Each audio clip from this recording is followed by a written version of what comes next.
ভারতের প্রধানমন্ত্রীর বিতর্কিত পোস্ট, মুক্তিযুদ্ধের সত্য তুলে ধরে প্রতিবাদ জানালো বাংলাদেশ। বিজয় দিবসে ভারতের প্রধানমন্ত্রী নরেন্দ্র মোদীর একটি পোস্টকে কেন্দ্র করে বাংলাদেশ সরকারের পক্ষ থেকে মুক্তিযুদ্ধের ঐতিহাসিক প্রেক্ষাপট তুলে ধরে একটি বিবৃতি দেওয়া হয়েছে।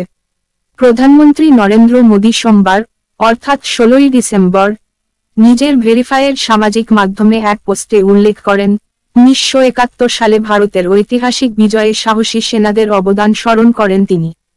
তিনি আরও বলেন, তাদের সাহস এবং আত্মত্যাগ ভারতের গৌরব এনে দিয়েছে। বাংলাদেশ সরকার এই পোস্টকে কেন্দ্র করে নিজেদের অবস্থান স্পষ্ট করেছে।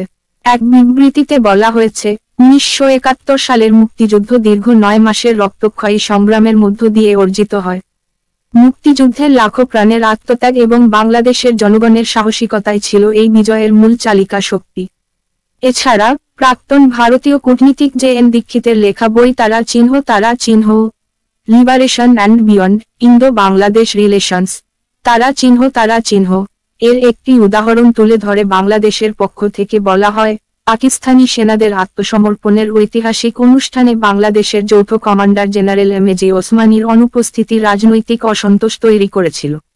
বিবৃতিতে আরও বলা হয়েছে, ওসমানীর অনুপস্থিতির কারণ হিসেবে বলা হয়েছিল, তার হেলিকপ্টার সময়মতো ঢাকায় পৌঁছায়নি। তবে, সন্দেহ রয়েছে যে তাকে সময়মতো অনুষ্ঠানে পৌঁছাতে দেওয়া হয়নি, যাতে অনুষ্ঠানে ভারতীয় সামরিক কমান্ডারদের দিকে পুরো মনোযোগ নিবদ্ধ থাকে।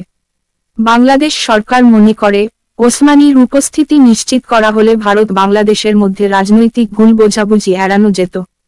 অবশেষে, বিবৃতিতে জোর দিয়ে বলা হয়, আমরা 1971 সালের আমাদের গৌরবময় বিজয় উদযাপন করি। এই উদযাপন সত্যের ওপর ভিত্তি করে হওয়া উচিত। মুক্তিযুদ্ধের সঠিক ইতিহাস রক্ষা এবং বাংলাদেশের আত্মত্যাগের গৌরব তুলে ধরতে সরকারের এই বিবৃতি গুরুত্বপূর্ণ বলে মনে করছেন বিশ্লেষকরা। এই মুহূর্তে এতটুকু সংবাদ।